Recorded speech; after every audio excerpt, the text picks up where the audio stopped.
interested in that whacked out tour guide, just remember I'm William Fontana Sr.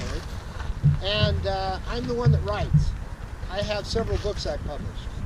I'm the author of the Chronicles of the Field Mouse Timothy, the short stories of my late daughter Siri at Midnight, a theological history book, and a poetry book. So I'm the writer, the painter, the one that gives tours of Yosemite. There's lots of Fontanas out there. Okay, here we are. El Capitan, 1 mile this way, 3,000 feet this way. Below us, maybe 10 miles. There it is right there. That's Horsetail Waterfall coming off the eastern shoulder. That creek that flows 4 months out of the year is made by part of the snow melting on one rock. The Native Americans called this rock Tutakanula. Let's hear it. Tutakanula. The rock chief. That was translated into the Spanish. It became El Capitan, the captain. Right now, to connect to the internet, I want to mention stories of rock climbers. Because if you remember these people and you look them up online, you're going to find a lot of amazing information and beautiful images. So, the rock climbing sport started on the nose of El Capitan. That's the part of the rock that comes out the most towards it. That crack system that goes off to the right to the Texas Plate, the Boot Plate, goes underneath that overhang and straight up. That is the nose route. And that was first climbed in 1958 by Warren Harding.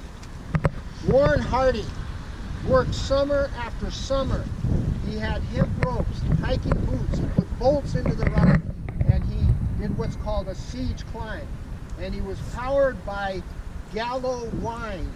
It could have been Thunderbird, I'm not sure.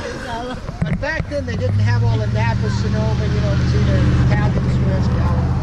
He was a wino. And I'm sure when he got to the top, he celebrated with probably a bottle. But he started the whole thing in rock climbing. And then Lynn Hill in the 1980s, she was the first person to climb the nose route by herself.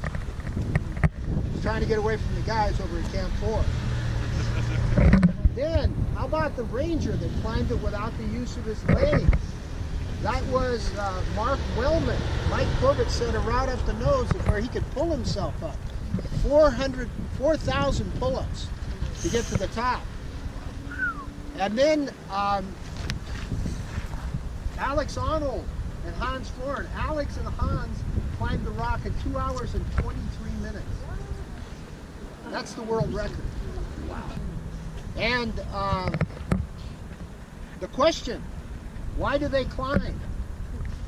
It's obvious. It's to hear the sound. You see, the wind is blowing. The sound of the wind blowing through the holes in their heads. No, actually, that's a smart-ass answer, all right? The true answer you will find by looking up Ron Kopp. On Friday nights, he does a program at the Visitor Center called Climbing Back, A Climber's Journey. Look him up on YouTube or go to the Visitor Center. He has a presentation, Climbing Back, A Climber's Journey.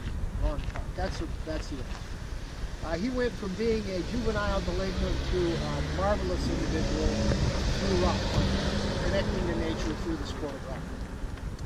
Okay, and then there's Dean Potter. Dean Potter, I'm going to put him in the class of extreme adventurers who have died here, and there have been some great people who have died here doing these sports. He jumped off Taft Point in a wingsuit and collided with his flying partner, killing both of them. Dean Potter had an amazing life. He was an adventurer par excellence. The extreme came in Mexico. He climbed without ropes. He walked the slack line from the main rock wall to the top of the Los Cerros Spire without protection. And he collided with his flying partner, ending his life too quickly. But his life was an amazing life. And any questions about rock climbing or El Capitan while we're here? Who was the first free climber to do it, or has anybody ever free climbed it? No, not El Capitan. Okay.